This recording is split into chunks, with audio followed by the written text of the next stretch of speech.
नाज़रीन किराम, वीडियो तो आप बहुत देखते होंगे, लेकिन ये 4 से 5 मिनट का वीडियो है। आप इसको छोड़ के मत जाना। ये एक अहम पैगाम है तमाम मुसलमानों को। मैं कसम खाकर के कहता हूँ, तुम्हारी औलाद काफिर हो जाएंगी। ये मैं नहीं कहता हूँ, बल्कि एक बहुत बड़े आलिम दीन ने अपने दिल की बात कही है।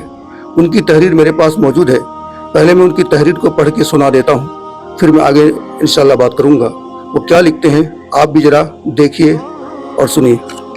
मैं खुदा की कसम खाकर कहता हूँ, अगर आज के लोगों ने उलमा की तनख्वाह नहीं बढ़ाई और उलमा की कद्र नहीं की, तो याद रखना आने वाले वक्त में इर्तिदाद बहुत ज़्यादा फैल जाएगी।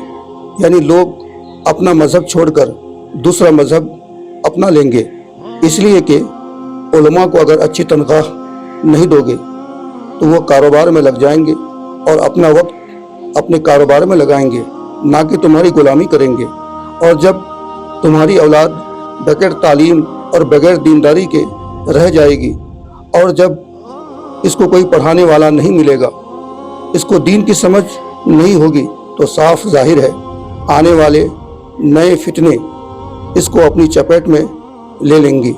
समझ जाओ, खुदा के वास्ते अभी वक्त बाकी है। यकीनन मेरे दोस्तों, इस तहरीर ने मेरा दिल छू लिया है। वो इसलिए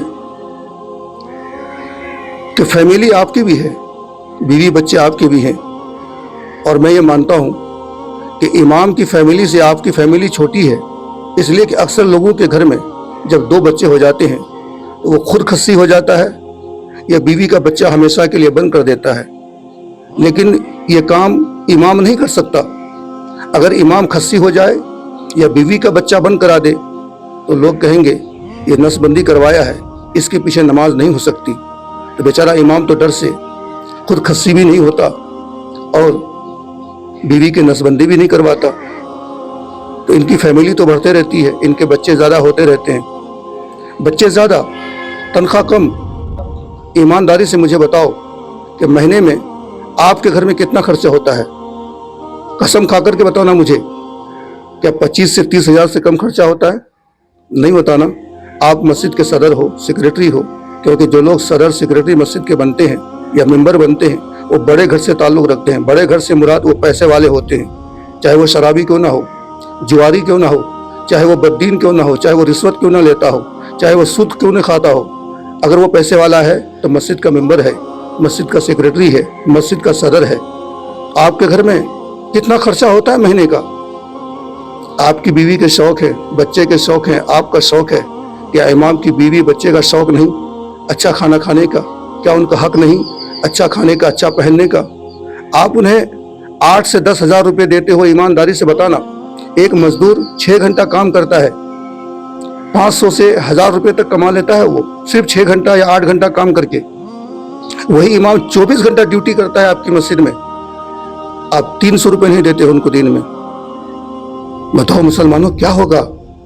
ये इमाम इमामती को छोड़ के बिजनेस नहीं करेंगे, कारोबार नहीं करेंगे तो क्या करेंगे? आपकी गुलामी करेंगे।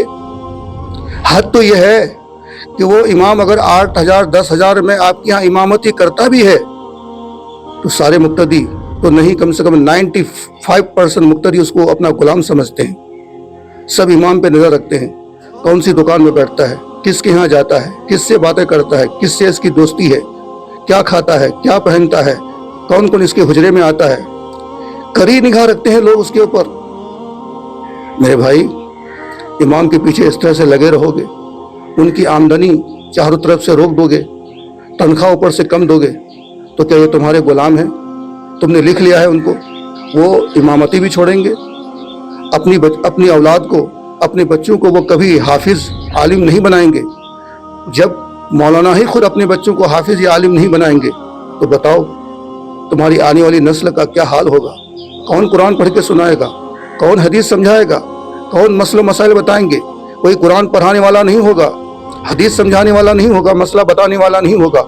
आज के दौर में जो पूरी दुनिया मुसलमानों के मुखालिफ में खड़ी है, नए नए फितने जो पैदा हो रहे हैं, तो बताओ तो तुम्हारी औलादों की ईमान की हिफाजत कौन करेगा?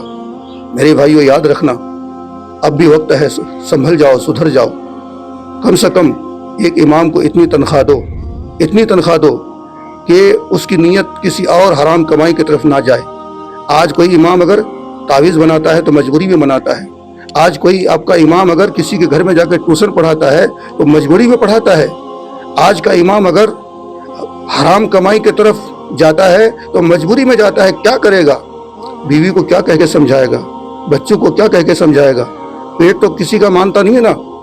آپ وہ 8,000 10,000 روپے جو دیتے ہو، گھر میں 5 آدمی ہے، کیا یہ 2,000 روپے سے پورے مہینے کا خرچ ہو جائے گا، جس میں کپڑے ہیں، کھانا ہے، بیماری وغیرہ ہے؟ ایک بار ذرا ایمانداری سے سوچنا۔ نہیں سوچو گے، اس پر غور نہیں کرو گے تو قیامت کے دن رب کی بارگاہ میں جواب دینا پڑے گا۔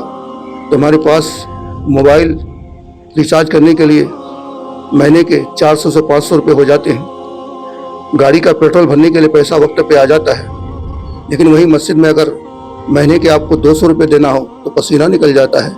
یاد رکھنا قیامت کے دن تمہیں اس کا حساب دینا پڑے گا۔ ثواب کی نیت سے ویڈیو کو لوگوں تک شیئر کیجیے تاکہ لوگوں کے اندر بیداری پیدا ہو۔ یہ اپنے دوست مولانا احسان کو اجازت۔ السلام علیکم۔